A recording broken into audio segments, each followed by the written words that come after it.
அதிகாரம் 15.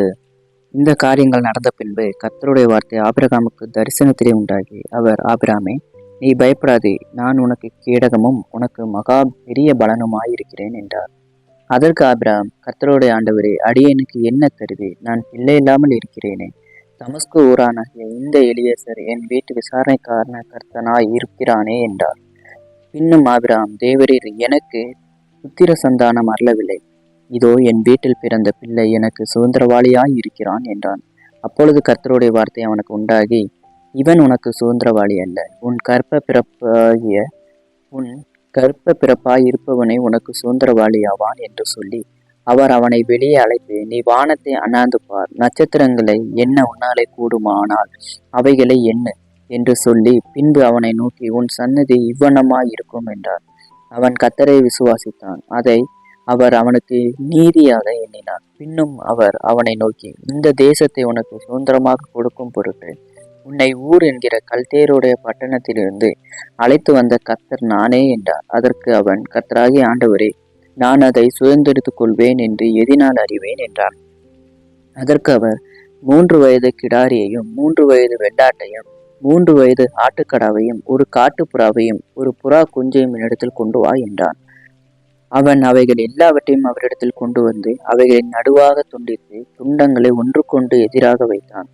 பச்சைகளை அவன் துண்டிக்கவில்லை. பறவைகள் அந்த உடல்களின் மேல் இறங்கின. அவைகளை ஆபிரகாம் துரத்தினான். சூரியன் அஸ்தமிக்கும் போது ஆபிரகாமுக்கு அயர்ந்த நித்திரை வந்தது. திகிலும் காரிலும் அவனை மூடிக்கொண்டது. அப்பொழுது அவர் ஆபிரகாமை நோக்கி, உன் சந்ததியார் தங்களுடையதல்லாத அந்நிய தேசத்திலே பரதேசிகளாயிருந்து அத்தேசத்தாரை சேவிப்பார்கள் என்றும் அவர்களால் 400 வருஷம் உபத்திரவப்படுவார்கள் என்றும் நீ நிச்சயமாய் அறிய கடவாய். இவர்கள் சேவிக்கும் ஜாதிகளை நான் நியாயம் தீர்ப்பேன். பின்பு மிகுந்த பொருட்களுடனே புறப்பட்டு வருவார்கள். நீ சமாதானத்தோടെ உன் பிதாக்களிடத்தில் சேருவாய். நல்ல முதிர் வயதிலே அடக்கம் பண்ணப்படுவாய். 4ஆம் தலைமுறையிலே அவர்கள் இவ்விடத்துக்கு திரும்ப வருவார்கள். ஏனென்றால் எமோரியருடைய அக்கிரமம் இன்னும் நிறைவாகவில்லை என்றார். சூரியன் அஸ்தமித்து காரிருள் உண்டான பின்பு இதோ புகைகிற சூளையும் அந்த துண்டங்களின் நடுவே கடந்து போகிற அக்கினி ஜுவாலையும் தோன்றின. அந்நாளிலே கர்த்தர் ஆபிரகாமோட உடன்படிக்கை பண்ணி எகிப்தின் நதி துவக்கி ஐபிராத்து நதி என்னும் பெரிய நதி மட்டும் உள்ளதும் கேனியரும் கெனீசியரும் கத்மோனியரும் ஏத்தியரும் பெரிசியரும் ரெப்பாயிமியரும் எமோரியரும் கானானியரும் கிர்காசியரும் எபூசியரையும் என்பவர்கள் இருக்கிறதுமான இந்த தேசத்தை உன் சந்ததிக்கு கொடுத்தேன் என்றார். ஆபிரகாமுடைய மனைவியாகிய சாராய்க்கு பிள்ளைகள் இல்லாதிருந்தது. எகிப்து தேசத்தானாகிய ஆகார் என்னும் பெயர் கொண்ட ஒரு அடிமை பெண் அவளுக்கு இருந்தாள். சாராய் ஆபிரகாமை நோக்கி, நான் பிள்ளை பெறாதபடிக்கு கர்த்தர் என் கற்பத்தை அழைத்திருக்கிறார். என் அடிமை பெண்ணோடே சேரும், ஒருவேளை அவளால் என் வீடு கட்டப்படும் என்றார். சாராயின் வார்த்தைக்கு ஆபிரகாம் செவி கொடுத்தான். ஆபிரகாம் கானான் தேசத்தின் 10 வருஷம் குடியிருந்த பின்பு ஆபிரகாமின் மனைவியாகிய சாரா எகிப்து தேசத்தான தன் அடிமை பெண்ணாகிய ஆகாரை அழைத்து அவளை தன் புருஷனாகிய ஆபிரகாமுக்கு மறுமனையாட்டியாக கொடுத்தார். அவன் ஆகாரோடு சேர்ந்த போது அவள் கர்ப்பந்தரித்தாள். அவள் தான் கர்ப்பவதியானதை கண்டபோது தன் நாச்சியாரை அற்பமாக எண்ணினாள். அப்பொழுது சாராய் ஆபிரகாமை நோக்கி, எனக்கு நேரிட்ட அநியாயம் உமது மேல் சுமரும். என் அடிமை பெண்ணை உம்முடைய மடியிலே கொடுத்தேன். அவள் தான் கர்ப்பவதியானதை கண்டு என்னை அற்பமாக எண்ணுகிறாள். கர்த்தர் எனக்கும் உமக்கும் நடுநின்று நியாயம் தீர்ப்பாராக என்றாள். அதற்கு ஆபிரகாம் சாராயை நோக்கி, இதோ உன் அடிமை பெண் உன் கையில் இருக்கிறாள். உன் பார்வைக்கு நலமானபடி அவளுக்கு செய் என்றான். அப்பொழுது சாராய் அவளை கடினமாய் நடத்தினபடியால் அவள் அவளை விட்டு ஓடி போனாள். கர்த்தருடைய தூதனானவர் அவளை வனாந்தரத்திலே சூருக்கு போகிற வழியிலருகே இருக்கிற நீரற்றொன்றையில் கண்டு, சாராயின் அடிமை பெண்ணாகிய ஆகாரே, எங்கிருந்து வருகிறாய், எங்கே போகிறாய் என்று கேட்டாள். அவள், நான் என் நாச்சியாராகிய சாராயை விட்டு ஓடி போகிறேன் என்றாள். அப்பொழுது கர்த்தருடைய தூதனானவர், நீ உன் நாச்சியார் அண்டைக்கு திரும்பி போய் அவள் கையின் கீழ் அடங்கியிரு என்றார். பின்னும் கர்த்தருடைய தூதனாகியவர் அவளை நோக்கி, உன் சன்னதியை மிகவும் பெருக பண்ணுவேன், அது பெருகி எண்ணி முடியாததா இருக்கும் என்றார். பின்னும் கர்த்தருடைய தூதனானவர் அவளை நோக்கி, நீ கர்ப்பவதியாய் இருக்கிறாய், ஒரு குமாரனை பெறுவாய். கர்த்தர் உன் அங்கலாய்ப்பை கேட்டபடினால் அவனுக்கு இஸ்மவேல் என்று பெயரிடுவாயாக. அவன் துஷ்ட மனுஷனாயிருப்பான். அவனுடைய கை எல்லாருக்கும் விரோதமாகவும் எல்லாருடைய கையும் அவனுக்கு விரோதமாகவும் இருக்கும். தன் சகோதரர் எல்லாருக்கும் எதிராக குடியிருப்பான் என்றார்.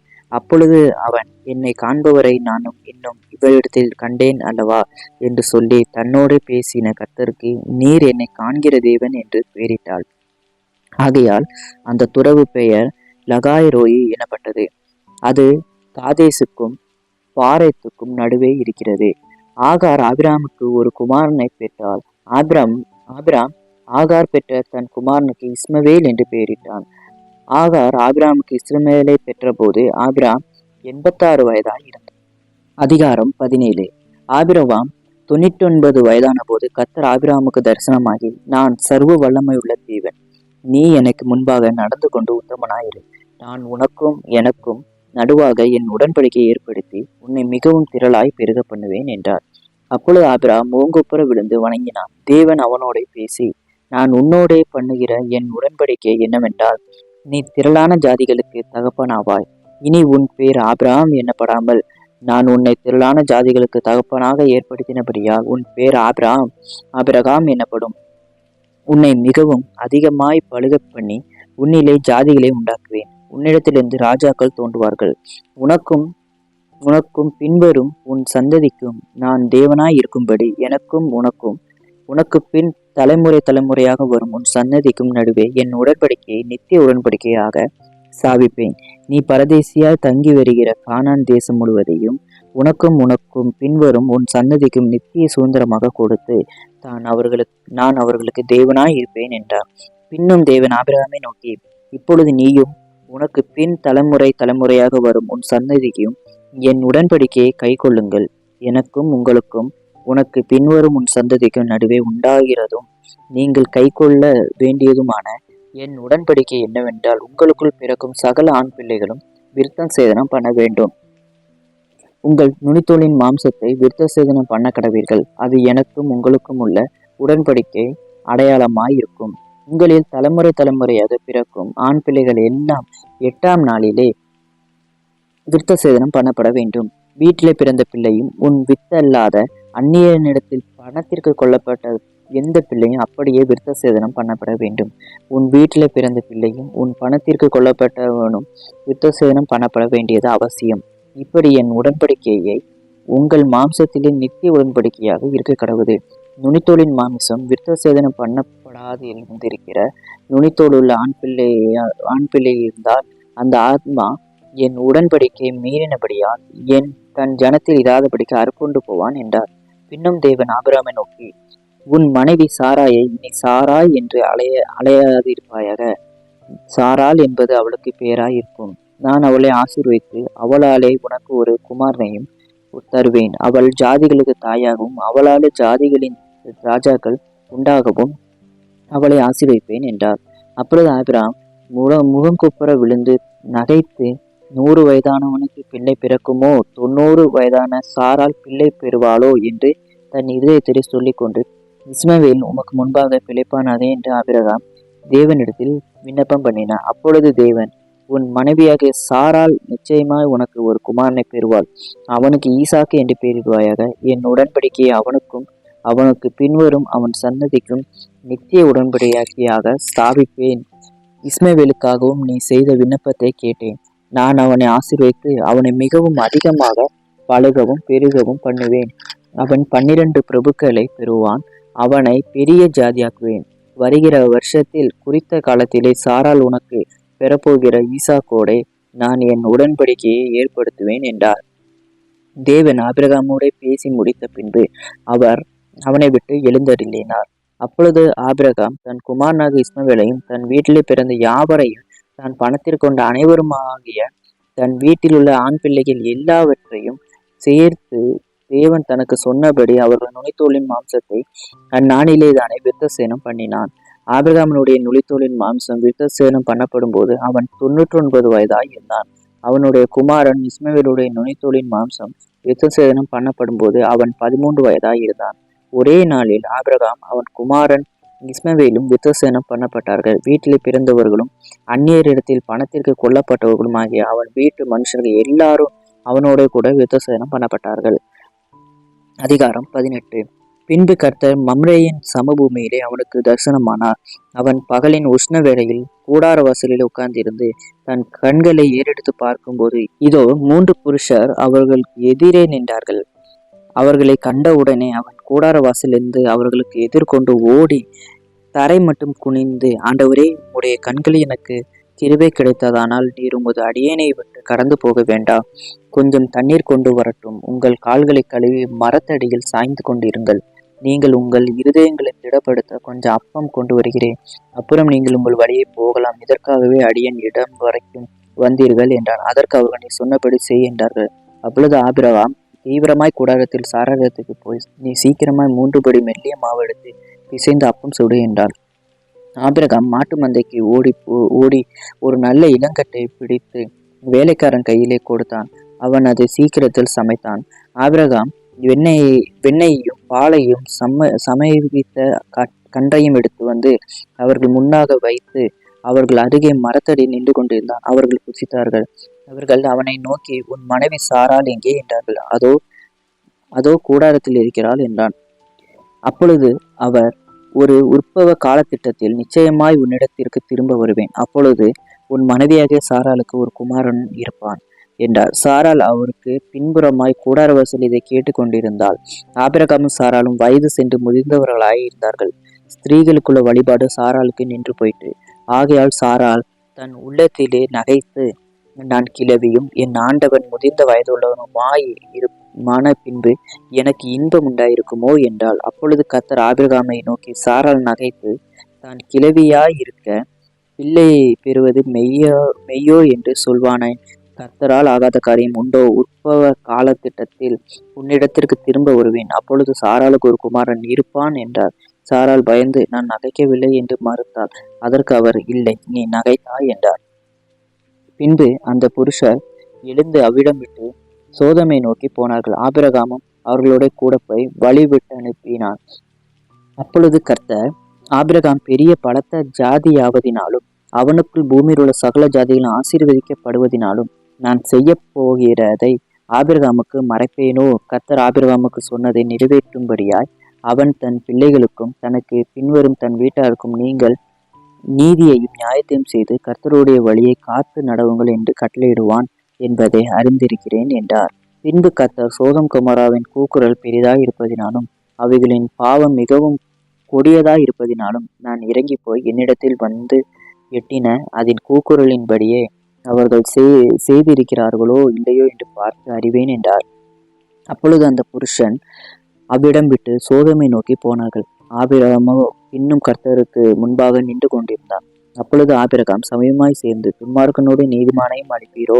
பட்டணத்துக்குள்ளே ஒருவேளை 50 நீதிமான்கள் இருப்பார்கள். அதற்குள் இருக்கும் அந்த 50 நீதிமான்கள் நிமித்தம் ரெச்சியாமல் அந்த ஸ்தலத்தை அழிப்பீரோ? துன்மார்க்கனோட நீதிமானை சங்கரிப்பு உமக்கு தூரமாய் இருப்பதாக, நீதிமானையும் துன்மார்க்கனையும் சமமாய் நடப்பிப்பது உமக்கு தூரமாய் இருப்பதாக. சர்வலோக நியாயாதிபதி நீதி செய்யாது இருப்பாரோ என்றார். அதற்கு கர்த்தர், நான் சோதோமில் 50 நீதிமன்றங்கள் கண்டால் அவர்கள் நிமித்தம் அந்த ஸ்தலம் முழுவதையும் ரட்சிப்பேன் என்றார். அப்பொழுது ஆபிரகாம் பிரதியுத்தரமாக, இதோ தூளும் சாம்பலுமாய் இருக்கிற அடியேன் ஆண்டவரோடு பேச துணிந்தேன்.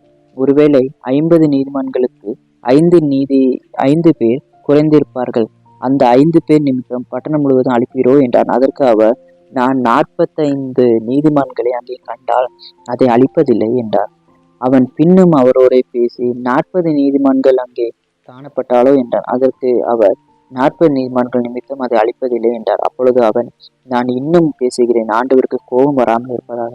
30 நீதிமான்கள் அங்கே காணப்பட்டாலோ என்றார். அதற்கு அவர், நான் 30 நீதிமான்களை அங்கே கண்டால் அதை அழிப்பதில்லை என்றார். அப்பொழுது அவன், இதோ ஆண்டவரோட பேச துணிந்த 20 நீதிமான்கள் அங்கே காணப்பட்டாலோ என்றார். அதற்கு அவர், 20 நீதிமான்கள் நிமித்தம் அதை அழிப்பதில்லை என்றார். அப்பொழுது அவன், ஆண்டவருக்கு கோபம் வராதிருப்பதாக, நான் இன்னும் இந்த ஒரு விஷயம் மாத்திரம் பேசுகிறேன், 10 நீதிமான்கள் அங்கே காணப்பட்டாலோ என்றார். அதற்கு அவர், 10 நீதிமான்கள் நிமித்தம் அதை அழிப்பதில்லை என்றார். கர்த்தர் ஆபிரகாமோடு பேசி முடிந்த பின்பு போய்விட்டார். ஆபிரகாமும் தன்னுடைய இடத்துக்கு திரும்பினான். அதிகாரம் 19. அந்த 2 தூதரும் சாயங்காலத்திலே சோதோமுக்கு வந்தார்கள். லோத்து சோதோமின் வாசலில் உட்கார்ந்து இருந்தான். அவர்களை கண்டு லோத்து எழுந்து எதிர்கொண்டு தரை மட்டும் குனிந்து, ஆண்டவர்மார்களே, அடியனுடைய வீட்டு முகமாய் நீங்கள் திரும்பி உங்கள் கால்களை கழுவி ராத்தங்கி காலையில் எழுந்து பிரயாணப்பட்டு போகலாம் என்றார். அதற்கு அவர்கள் அப்படியல்ல, வீதியிலே ராத்தங்குவோம் என்றார்கள். அவன் அவர்களை மிகவும் வருந்தி கேட்டுக்கொண்டான். அப்பொழுது அவனிடத்திற்கு திரும்பி அவன் வீட்டிலே பிரவேசித்தார்கள். அவன் புளிப்பில்லாத அப்பங்களை சுட்டு அவர்களுக்கு விருந்து பண்ணினான். அவர்கள் புசித்தார்கள். அவர்கள் படுக்கும் முன்னே சோதம் பட்டணத்து மனிதராகிய வாலிபர் முதல் கிழவர் மட்டுமுள்ள ஜனங்கள் அனைவரும் நாலா திசைகளிலும் இருந்து வந்து வீட்டை சூழ்ந்து கொண்டு லோத்தை கூப்பிட்டு, இந்த ராத்திரி உன்னிடத்தில் வந்த மனுஷர் எங்கே? நாங்கள் அவர்களை அறியும்படிக்கு அவர்களை எங்களிடத்தில் வெளியே கொண்டு வா என்றார்கள். அப்பொழுது லோத்து வாசலுக்கு வெளியே வந்து தனக்கு பின்னாலே கதவை பூட்டி அவர்களிடத்தில் போய், சகோதரரே, இந்த அக்கிரமம் செய்ய வேண்டாம். இதோ புருஷரை அறியாத 2 குமார்த்திகள் எனக்கு உண்டு. அவர்களை உங்களிடத்திற்கு வெளியே கொண்டு வருகிறேன். அவர்களுக்கு உங்கள் இஷ்டப்படி செய்யுங்கள். இந்த புருஷர் என் கூரையின் நிழலிலே வந்தபடியால் இவர்களுக்கு மாத்திரம் ஒன்றும் செய்ய வேண்டாம் என்றான். அதற்கு அவர்கள், அப்பாலே போ, பரதேசியாய் வந்த இவனா நியாயம் பேசுகிறது? இப்பொழுது அவர்களுக்கு செய்வதை பார்க்கிறோம், உனக்கு அதிக பொல்லாப்பு செய்வோம் என்று சொல்லி லோத்து என்பவனை மிகவும் நெருக்கி கதவை உடைக்க திட்டினார்கள். அப்பொழுது அந்த புருஷர்கள் தங்கள் கைகளை வெளியே நீட்டி லோத்தை தங்கள் அண்டைக்கு வீட்டுக்குள் இழுத்து கொண்டு கதவை பூட்டி தெரு வாசல் இருந்த சிறியோரும் பெரியோருமாகிய மனிதருக்கு குருட்டாட்டம் பிடிக்க பண்ணினார்கள். அப்பொழுது அவர்கள் வாசலை தேடி தேடி அலைந்து போனார்கள். பின்பு அந்த புருஷர் லோத்தை நோக்கி, இவ்விடத்தில் இன்னும் உனக்கு யார் இருக்கிறார்கள்? மருமகனாவது, உன் குமாரராவது, உன் குமார்த்திகளாவது, பட்டணத்தில் உனக்குரிய எவர்களாவது இருந்தால் அவர்களை இந்த ஸ்தலத்திலிருந்து வெளியே அழைத்து கொண்டு போ. நாங்கள் இந்த ஸ்தலத்தை அழிக்கப் போகிறோம். இவர்கள் கூக்குரல் கர்த்தருடைய சமூகத்தில் பெரிதாய் இருக்கிறது. இதை அழிக்க கர்த்தர் எங்களை அனுப்பினார் என்றார். அப்பொழுது லோத்து புறப்பட்டு தன் குமாரத்திகளை விவாகம் பண்ண போகிற தன் மருமகள்மாரோட பேசி, நீங்கள் எழுந்து இந்த ஸ்தலத்தை விட்டு புறப்படுங்கள், கர்த்தர் இந்த பட்டணத்தை அழிக்கப் போகிறார் என்றார். அவனுடைய மருமகமார்களின் பார்வைக்கு அவன் பரியாசம் பண்ணுகிறதாக கண்டது. கிழக்கு வெளுக்கும் போது அந்த தூதர் லோத்தை நோக்கி, பட்டணத்திற்கு வரும் தண்டனைகள் நீ அழியாதபடிக்கு எழுந்து உன் மனைவியையும் இங்கே இருக்கிற உன் 2 குமாரத்திகளையும் அழைத்து கொண்டு போய் என்று சொல்லி அவனை துரிதப்படுத்தினார்கள். அவன் தாமதித்து கொண்டு இருக்கும் போது கர்த்தர் அவன் மேல் வைத்த இரக்கத்தினாலே அந்த புருஷர் அவன் கையையும் அவன் மனைவியின் கையையும் அவன் 2 குமாரத்திகளின் கையையும் பிடித்து அவனை பட்டணத்திற்கு வெளியே கொண்டு போய் விட்டார்கள். அவர்களை வெளியே கொண்டு போய்விட்ட பின்பு அவர், உன் ஜீவன் தப்ப ஓடிப்போ, பின்னிட்டு பாராதே, இதோ சமபூமியில் எங்கும் இல்லாதே, நீ அழியாதபடிக்கு மலைக்கு ஓடிப்போ என்றார். அதற்கு லோத், அப்படியில்லை ஆண்டவரே, உமது கண்களில் இருக்கும்போது அடியனுக்கு கிருபை கிடைத்ததே. என் பிராணனை காக்க தேவரீர் எனக்கு செய்த கிருபையை பெரிதாக விளங்க பண்ணினேன். மலைக்கு ஓடிப்போக என்னால் முடியாது. தீங்கு என்னை தொடரும், நான் மரித்து போவேன். இதோ அந்த ஊர் இருக்கிறதே, நான் அதற்கு ஓடி போகத்தக்கதாய் அது கிட்ட இருக்கிறது, சின்னதுமாய் இருக்கிறது. என் பிராணன் பிழைக்க நான் அங்கே ஓடி போகட்டும், அது சின்ன ஊர் தானே என்றான். அதற்கு அவர், நீ கேட்டுக்கொண்ட ஊரை நான் கவிழ்த்து போடாதபடிக்கு இந்த விஷயத்தில் உனக்கு அனுக்கிரகம் பண்ணினேன். தீவிரமாய் அங்கே ஓடி தப்பித்துக்கொள். நீ அங்கே போய் சேரும் மட்டும் நான் ஒன்றும் செய்யக்கூடாது என்றார். ஆகையால் அந்த ஊர் சோவார் எண்ணப்பட்டது. லோத்து சோவாருக்குள் வரும்போது பூமியின் மேல் சூரியன் உதித்தது. அப்பொழுது கர்த்தர் சோதோமின் மேலும் குமராவின் மேலும் கர்த்தராலே வானத்திலிருந்து கந்தகத்தையும் அக்கினியையும் வர்ஷிக்க பண்ணி அந்த பட்டணங்களையும் அந்த சமபூமி அனைத்தையும் அந்த பட்டணங்களின் எல்லா குடிகளையும் பூமியின் பயிரையும் அழித்து போட்டார். அவன் மனைவியோ பின்னிட்டு பார்த்து உப்பு தூண ஆனாள். விடைய காலத்தில் ஆபிரகாம் எழுந்து தான் கர்த்தருக்கு முன்பாக நின்ற இடத்திற்கு போய் சோதோம் குமாரா பட்டணங்களின் திசையையும் சமபூமியாகிய தேசம் முழுவதையும் நோக்கி பார்த்தான். அந்த பூமியின் புகை சூளையின் புகையை போல எழும்பிற்று. தேவன் அந்த சமபூமியின் பட்டணங்களை அழிக்கும் போது தேவன் ஆபிரகாமை நினைத்து லோத்து கூடியிருந்த பட்டணங்களை தாம் கவிழ்த்து போடுகையில் லோத்தை அந்த அழிவின் நடுவிலிருந்து தப்பி போகும்படி அனுப்பிவிட்டார். பின்பு லோத்து சோவரிலே குடியிருக்க பயந்து சோவரை விட்டு போய் அவனும் அவனோட கூட அவனுடைய 2 குமார்த்திகளும் மலையிலே வாசம் பண்ணினார்கள்.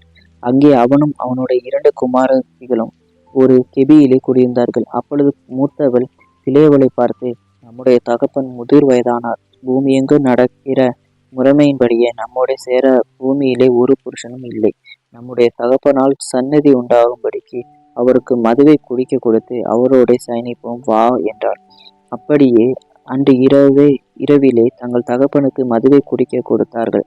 மூத்தவள் போய் தன் தகப்பனோட சயனித்தாள். அவள் சயனித்ததையும் எழுந்திருந்ததையும் அவன் உணராதிருந்தான். மறுநாளிலே மூத்தவள் இளையவளை பார்த்து, நேற்று ராத்திரி நான் தகப்பனோடு சயனித்தேன், இன்று ராத்திரியும் மதுவை குடிக்க கொடுப்போம், நம்முடைய தகப்பனால் சன்னதி உண்டாகும்படிக்கு நீ போய் அவரோட சயனி என்றாள். அப்படியே அன்று ராத்திரியிலும் தங்கள் தகப்பனுக்கு மதுவை குடிக்க கொடுத்தார்கள். அப்பொழுது இளையவள் எழுந்து போய் அவனோட சயனித்தாள். அவள் சயனித்ததையும் எழுந்திருந்ததையும் அவன் உணராதிருந்தான். இவ்விதமாய் லோத்தின் குமாரத்திகள் இருவரும் தங்கள் தகப்பனாலே கர்ப்பவதியானார்கள். மூத்தவள் ஒரு குமாரனை பெற்று அவனுக்கு மோபாப் என்று பெயரிட்டாள். அவன் இந்நாள் வரைக்கும் இருக்கிற மோபாபியருக்கு தகப்பன். இளையவளும் ஒரு குமாரனை பெற்று அவனுக்கு பெண்ணமி என்று பெயரிட்டாள். அவன் இந்நாள் வரைக்கும் இருக்கிற அம்மோன் புத்திரருக்கு தகப்பன். அதிகாரம் 20. ஆபிரகாம் அவ்விடம் விட்டு தென் தேசத்துக்கு பிரயாணம் பண்ணி காதேசுக்கும் சூருக்கும் நடுவாக குடியேறி கேராரிலே தங்கினான். அங்கே ஆபிரகாம் தன் மனைவியாக சாராளை தன் சகோதரி என்று சொன்னதினாலே கேராகின் ராஜாவாகிய அமிலேக்கு ஆள் அனுப்பி சாராளை அழைப்பித்தான். தேவன் இரவிலே அமிலேக்கு சொப்பனத்திலே தோன்றி, நீ அழைப்பித்த ஸ்திரீ நிமித்தம் நீ செத்தாய், அவள் ஒருவனுடைய மனைவியாய் இருக்கிறாளே என்றார். அபிமெலேக்கு அவளை சேராதிருந்தான். ஆகையால் அவன், ஆண்டவரே, நீதியுள்ள ஜனங்களை அழைப்பீரோ, இவள் தன் சகோதரி என்று அவன் என்னோட சொல்லவில்லையா? அவன் தன் சகோதரன் என்று இவளும் சொன்னாலே, உத்தம இருதயத்தோடும் சுத்தமான கைகளோடும் இதை செய்தேன் என்று சொன்னான். அப்பொழுது தேவன், உத்தம இருதயத்தோட நீ இதை செய்தாய் என்று நான் அறிந்திருக்கிறேன். நீ எனக்கு விரோதமாக பாவம் செய்யாதபடிக்கு உன்னை தடுத்தேன். ஆகையால் நீ அவளை தொட நான் உனக்கு இடம் கொடுக்கவில்லை. அந்த மனுஷனுடைய மனைவி அவனிடத்திற்கு அனுப்பிவிடு. அவன் ஒரு தீர்க்கதரிசி. நீ பிழைக்கும்படிக்கு அவன் உனக்காக வேண்டுதல் செய்வான். நீ அவளை அனுப்பி விடாதிருந்தால் நீயும் உன்னை சேர்ந்த யாவரும் சாவீர்கள் என்று அறிவாயாக என்று சொப்பனத்திலே அவனுக்கு சொன்னார். அபிமெலேக்கு அதிகாலையிலிருந்து தன் ஊழியக்காரரை எல்லாம் அழைப்பித்து இந்த சங்கதிகளை எல்லாம் அவர்கள் கேட்கும்படிக்கு சொன்னான். அந்த மனுஷர் மிகவும் பயந்தார்கள். அப்பொழுது அபிமெலேக்கு ஆபிரகாமை அழைப்பித்து, நீ எங்களுக்கு என்ன காரியம் செய்தாய்? நீ என்மேலும் என் ராஜ்யத்தின் மேலும் கொடிய பாவம் சுமர பண்ணுகிறதுக்கு உனக்கு நான் என்ன குற்றம் செய்தேன்? செய்யத்தகாத காரியங்களை என்னிடத்தில் செய்தாயே என்றார். பின்னும் அபிமெலேக்கு ஆபிரகாமை நோக்கி, எண்ணத்தை கண்டு நீ இந்த காரியத்தை செய்தாய் என்றான். இதற்கு ஆபிரகாம், இவ்விடத்தில் தெய்வ பயம் இல்லை என்றும் என் மனைவியின் நிமித்தம் என்னை கொண்டு போடுவீர்கள் என்றும் நான் நினைத்தேன். அவள் என் சகோதரி என்பதும் மெய்தான். அவள் என் தகப்பனுக்கு குமாரத்தி, என் தாய்க்கு குமாரத்தி அல்ல. அவள் எனக்கு மனைவியானாள். என் தகப்பன் வீட்டை விட்டு தேவன் என்னை தேசாந்தரியாய் திரியும்படி செய்தபோது நான் அவளை நோக்கி, நான் போகும் இடமெங்கும் நீ என்னை சகோதரன் என்று சொல்வது நீ எனக்கு செய்ய வேண்டிய தயை என்று அவளிடத்தில் சொல்லியிருந்தேன் என்றார். அப்பொழுது அபிமெலேக்கு ஆடு மாடுகளையும் வேலைக்காரிகளையும் ஆபிரகாமுக்கு கொடுத்து அவன் மனைவியாக சாராளையும் அவனிடத்தில் திரும்ப ஒப்புவித்தான். பின்னும் அபிமெலேக்கு, இதோ என் தேசம் உனக்கு முன்பாக இருக்கிறது, உன் பார்வைக்கு சம்மதியான இடத்திலே குடியிரு என்றார். பின்பு சாராளை நோக்கி, உன் சகோதரனுக்கு 1000 வெள்ளிக்காசு கொடுத்தேன், இதோ உன்னோடு இருக்கிற எல்லார் முன்பாகவும் மற்ற யாவர் முன்பாகவும் இது உன் முகத்து முக்காட்டுக்காக என்றான். இப்படி அவள் கடிந்து கொள்ளப்பட்டாள். ஆபிரகாமுடைய மனைவியாகிய சாராளின் நிமித்தம் கர்த்தர் அபிமெலேக்குடைய வீட்டாரின் கற்பங்களை எல்லாம் அடைத்திருந்தபடியால் ஆபிரகாம் தேவனை நோக்கி வேண்டிக் கொண்டான். அப்பொழுது தேவன் அபிமெலேக்கையும் அவன் மனைவியையும் அவன் வேலைக்காரிகளையும் குணமாக்கி பிள்ளை பெறும்படி அனுகிரகம் பண்ணினார். அதிகாரம் 21. கர்த்தர் தாம் சொல்லி இருந்தபடி சாராள் பேரில் கடாட்சமானார். கர்த்தர் தாம் உரைத்தபடி சாராளுக்கு செய்தருளினார். ஆபிரகாம் முதிர் வயதாய் இருக்கையில் சாராள் கர்ப்பவதியாகி தேவன் குறித்திருந்த காலத்திலே அவனுக்கு ஒரு குமாரனை பெற்றாள். அப்பொழுது ஆபிரகாம் தனக்கு சாராள் பெற்ற குமாரனுக்கு ஈசாக்கு என்று பெயரிட்டான். தன் குமாரனாகிய ஈசாக்கு பிறந்த 8ஆம் நாளிலே ஆபிரகாம் தனக்கு தேவன் கட்டளையிட்டிருந்தபடி அவனுக்கு விருத்த சேதனம் பண்ணினார். தன் குமாரனாகிய ஈசாக்கு பிறந்தபோது ஆபிரகாம் 100 வயதாய் இருந்தான். அப்பொழுது சாராள், தேவன் என்னை நகைக்க பண்ணினார், இதை கேட்கிற யாவரும் என்னோட கூட நகைப்பார்கள். சாராள் பிள்ளைகளுக்கு பால் கொடுப்பாள் என்று ஆபிரகாமுக்கு எவன் சொல்லுவான்? அவருடைய முதிர் வயதிலே அவருக்கு ஒரு குமாரனை பெற்றேனே என்றார். பிள்ளை வளர்ந்து பால் மறந்தது. ஈசாக்கு பால் மறந்ததினாலே ஆபிரகாம் பெரிய விருந்து பண்ணினான். பின்பு எகிப்து தேசனாகிய ஆகார் ஆபிரகாமுக்கு பெற்ற குமாரன் பரியாசம் பண்ணுகிறதை சாரால் கண்டு ஆபிரகாமை நோக்கி, இந்த அடிமை பெண்ணையும் அவள் மகனையும் புறம்பே தள்ளும். இந்த அடிமை பெண்ணின் மகன் என் குமாரனாகிய ஈசாக்கோடே சுதந்திரவாளியாய் இருப்பதில்லை என்றார். தன் மகனை குறித்து சொல்லப்பட்ட இந்த காரியம் ஆபிரகாமுக்கு மிகவும் துக்கமாய் இருந்தது. அப்பொழுது தேவன் ஆபிரகாமை நோக்கி, அந்த பிள்ளையும் உன் அடிமை பெண்ணையும் குறித்து சொல்லப்பட்டது உனக்கு துக்கமாய் இருக்க வேண்டாம். ஈசாக்கின் இடத்தில் உன் சந்ததி விளங்கும். ஆதலால் சாரால் உனக்கு சொல்வது எல்லாவற்றையும் கேள். அடிமை பெண்ணின் மகனும் உன் வித்தாய் இருக்கிறபடியால் அவனையும் ஒரு ஜாதியாக்குவேன் என்றார். ஆபிரகாம் அதிகாலையிலிருந்து அப்பத்தையும் ஒரு துருத்தி தண்ணீரையும் எடுத்து ஆகாருடைய தோளின் மேல் வைத்து பிள்ளையும் ஒப்பு கொடுத்து அவளை அனுப்பிவிட்டான். அவள் புறப்பட்டு போய் பேர்சாவாவின் வனாந்தரத்திலே அலைந்து திரிந்தாள். துருத்தியில் இருந்த தண்ணி செலவழிந்த பின்பு அவள் பிள்ளையை ஒரு செடியின் கீழ் விட்டு, பிள்ளை சாகிறதை நான் பார்க்க மாட்டேன் என்று எதிராக அன்பு பாயும் தூரத்திலே போய் உட்கார்ந்து சத்தமிட்டு அழுதார். இந்த தேவன் பிள்ளைகளின் சத்தத்தை கேட்டார். தேவதூதன் வனாந்தரத்திலிருந்து ஆகாரை கூப்பிட்டு, ஆகாரே, உனக்கு என்ன சம்பவித்தது? பயப்படாதே, பிள்ளை இருக்கும் இடத்திலே தேவன் அவன் சத்தத்தை கேட்டார். நீ எழுந்து பிள்ளை எடுத்து அவனை உன் கையினால் பிடித்து கொண்டு போ, அவனை பெரிய ஜாதியாக்குவேன் என்றார். தேவன் அவளுடைய கண்களை திறந்தார். அப்பொழுது அவள் ஒரு தண்ணீரை துறவை கண்டு போய் துருத்தியிலே தண்ணீர் நிரப்பி பிள்ளைக்கு குடிக்க கொடுத்தார். தேவன் பிள்ளையுடன் இருந்தார். அவன் வளர்ந்து வனாந்தரத்திலே குடியிருந்து வில்வித்தையிலே வல்லவனானான். அவன் பாரான் வனாந்தரத்திலே குடியிருக்கையில் அவனுடைய தாய் எகிப்து தேசத்தாகிய ஒரு பெண்ணை அவனுக்கு விவாகம் பண்ணிவிட்டாள். அக்காலத்தில் அபிமெலேக்கு அவன் சேனாதிபதியாகிய பிகோலும் ஆபிரகாமை நோக்கி, நீ செய்கிற காரியங்கள் எல்லாவற்றிலும் தேவன் உன்னுடனே இருக்கிறார். ஆகையால் நீ எனக்காவது என் குமாரனுக்காவது என் பேரனுக்காவது வஞ்சனை செய்யாமல் நான் உனக்கு செய்த தயவின்படியே நீ தங்கியிருக்கிற இந்த தேசத்துக்கும் தயவு செய்வேன் என்று இங்கே தேவன் பேரில் எனக்கு ஆணையிட்டு கொடு என்றான். அதற்கு ஆபிரகாம், நான் ஆணையிட்டு கொடுக்கிறேன் என்றான். ஆனாலும் அபிமெலேக்குடைய வேலைக்காரர் கைவசப்படுத்தி கொண்ட துறவி நிமித்தம் ஆபிரகாம் அபிமெலேக்கை கடிந்து கொண்டான். அதற்கு அபிமெலேக்கு, இந்த காரியத்தை செய்தவன் இன்னாள் என்று எனக்கு தெரியாது, நீயும் எனக்கு அறிவிக்கவில்லை. இன்று நான் அதை கேட்டதே அன்றி இதற்கு முன் அதை நான் கேள்விப்பட்டதே இல்லை என்றான். அப்பொழுது ஆபிரகாம் ஆடு மாடுகளை கொண்டு வந்து அபிமெலேக்குக்கு கொடுத்தான். அவர்கள் இருவரும் உடன்படிக்கை பண்ணி கொண்டார்கள். ஆபிரகாம் 7 பெண்ணாட்டு குட்டிகளை தனியே நிறுத்தினான். அப்பொழுது அபிமெலேக்கு ஆபிரகாமை நோக்கி, நீ தனியே நிறுத்தின இந்த 7 பெண்ணாட்டு குட்டிகள் என்னத்திற்கு என்று கேட்டார். அதற்கு அவன், நான் இந்த துறவு தோன்றினதை குறித்து நீர் சாட்சியாக இந்த 7 பெண்ணாட்டு குட்டிகளையும் என் கையில் வாங்கி கொள்ள வேண்டும் என்றார். அவர்கள் இருவரும் அவ்விடத்தில் ஆணையிட்டு கொண்டபடியால் அந்த இடம் பேர்சபா எனப்பட்டது.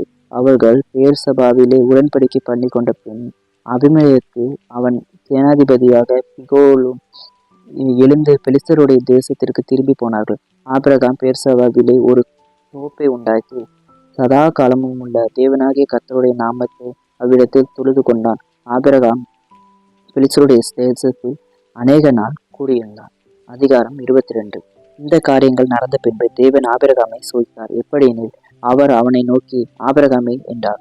அவன், இதோ அடியேன் என்றார். அப்பொழுது அவர், உன் புத்திரனும் உன் ஏகசுதனும் உன் நேசகுமாரனுமாகிய ஈசாக்கை நீ இப்பொழுது அழைத்து கொண்டு மோரியா தேசத்துக்கு போய் அங்கே நான் உனக்கு குறிக்கும் மலைகள் ஒன்றின் மேல் அவனை தகன பலியாக பலியிடு என்றார்.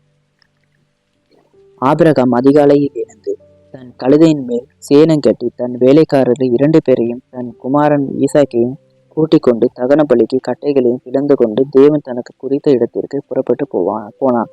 3ஆம் நாளில் ஆபிரகாம் தன் கண்களை ஏறெடுத்து பார்த்து தூரத்திலே அந்த இடத்தை கண்டான். அப்பொழுது ஆபிரகாம் தன் வேலைக்காரரை நோக்கி, நீங்கள் கழுதையை நிறுத்தி இங்கே காத்திருங்கள், நானும் பிள்ளையாண்டானும் அவ்விடம் மட்டும் போய் தொழுது கொண்டு உங்களிடத்திற்கு திரும்பி வருவோம் என்றார். அப்பொழுது ஆபிரகாம் தகன பலிக்கு கட்டைகளை எடுத்து தன் குமாரனாகிய ஈசாக்கின் மேல் வைத்து தன் கையிலே நெருப்பையும் கத்தியையும் எடுத்துக்கொண்டான். இருவரும் கூட்டி போனார்கள். அப்பொழுது ஈசாக்கு தகப்பனாகிய ஆபிரகாமை நோக்கி, என் தகப்பனே என்றான். அதற்கு அவன், என் மகனே, இதோ இருக்கிறேன் என்றான். அப்பொழுது அவன், இதோ நெருப்பும் கட்டையும் இருக்கிறது, தகன பலிக்கு ஆட்டுக்குட்டி எங்கே என்றான். அதற்கு ஆபிரகாம், என் மகனே, தேவன் தமக்கு தகன பலிக்கான ஆட்டுக்குட்டியை பார்த்து கொள்வார் என்றார். அப்புறம் இருவரும் கூடி போய் தேவன் அவனுக்கு சொல்லியிருந்த இடத்துக்கு வந்தார்கள். அங்கே ஆபிரகாம் ஒரு பலிபீடத்தை உண்டாக்கி கட்டைகளை அடுக்கி தன் குமாரனாகிய ஈசாக்கை கட்டி அந்த பலிபீடத்தில் அடுக்கிய கட்டைகளின் மேல் அவனை கிடத்தினான். பின்பு ஆபிரகாம் தன் குமாரனை வெட்டும்படிக்கு தன் கையை நீட்டி கத்தியை எடுத்தான். அப்பொழுது கர்த்தருடைய தூதனார் வானத்திலிருந்து ஆபிரகாமே ஆபிரகாமே என்று கூப்பிட்டார். அவன் இதோ அடியேன் என்றான். அப்பொழுது அவர், பிள்ளையாண்டான் மேல் உன் கையை போடாதே, அவனுக்கு ஒன்றும் செய்யாதே. நீ அவனை உன் புத்திரன் என்றும் உன் ஏக சுதன் என்றும் பாராமல் எனக்காக ஒப்பு கொடுத்தபடியினால் நீ தேவனுக்கு பயப்படுகிறவன் என்று இப்பொழுது அறிந்திருக்கிறேன் என்றார். ஆபிரகாம் தன் கண்களை ஏறெடுத்து பார்க்கும்போது இதோ பின்னாக புதரில் தன் கொம்புகள் சிக்கிக் கொண்டிருந்த ஒரு ஆட்டுக்கடாவை கண்டான். அப்பொழுது ஆபிரகாம் போய் கடாவை பிடித்து அதை தன் குமாரனுக்கு பதிலாக தகன பலி இட்டான். ஆபிரகாம் அந்த இடத்துக்கு யெகோவா ஈரே என்று பெயரிட்டார். அதனாலே கர்த்தருடைய பர்வதத்திலே பார்த்து கொள்ளப்படும் என்று இந்நாள் வரைக்கும் சொல்லப்பட்டு வருகிறது. கர்த்தருடைய தூதனானவர் 2ஆம் தரம் வனாந்தரத்தில் ஆபிரகாமை கூப்பிட்டு, நீ உன் புத்திரன் என்றும் உன் ஏகசுதன் என்றும் பாராமல் அவனை ஒப்பு கொடுத்து இந்த காரியத்தை செய்தபடியால் நான் உன்னை ஆசீர்வதிக்கவே ஆசீர்வதித்து உன் சன்னதியவனா வானத்து நட்சத்திரங்களைப் போலவும் கடற்கரை மணலைப் போலவும் பெருகவே பெருக பண்ணுவேன் என்றும் உன் சந்ததியார் தங்கள் சத்துருக்களின் வாசல்களை சுதந்திரித்துக் கொள்வார்கள் என்றும் நீ என் சொல்லுக்கு கீழ்ப்படிந்தபடியினால் உன் சன்னதிக்குள் பூமியில் உள்ள சகல ஜாதிகளும் ஆசீர்வதிக்கப்படும் என்றும் என் பேரில் ஆணையிட்டேன் என்று கர்த்தர் சொல்லுகிறார் என்றார். ஆபிரகாம் தன் வேலைக்காரரிடத்திற்கு திரும்பி வந்தான். அவர்கள் எழுந்து புறப்பட்டு ஏகமாய் பெயர்சபாவுக்கு போனார்கள். ஆபிரகாம் பெயர்சபாவிலே குடியிருந்தான். இந்த காரியங்கள் நடந்த பின்பு ஒருவன் ஆபிரகாமிடத்தில் வந்து, மில்காலும் உன் சகோதரனாகிய நாகோருக்கு பிள்ளைகளை பெற்றாள்.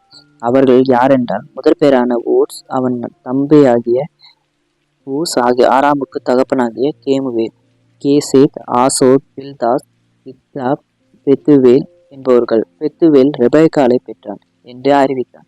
அந்த 8 பேரை மில்கால் ஆபிரகாமுடைய சகோதரனாகிய நாகோருக்கு பெற்றார். ரேயுமால் என்று பெயர் கொண்ட அவனுடைய மறுமனையாட்டியும் தேபா, காமாம், தாகாஸ், மாகா என்பவர்களை பெற்றாள்.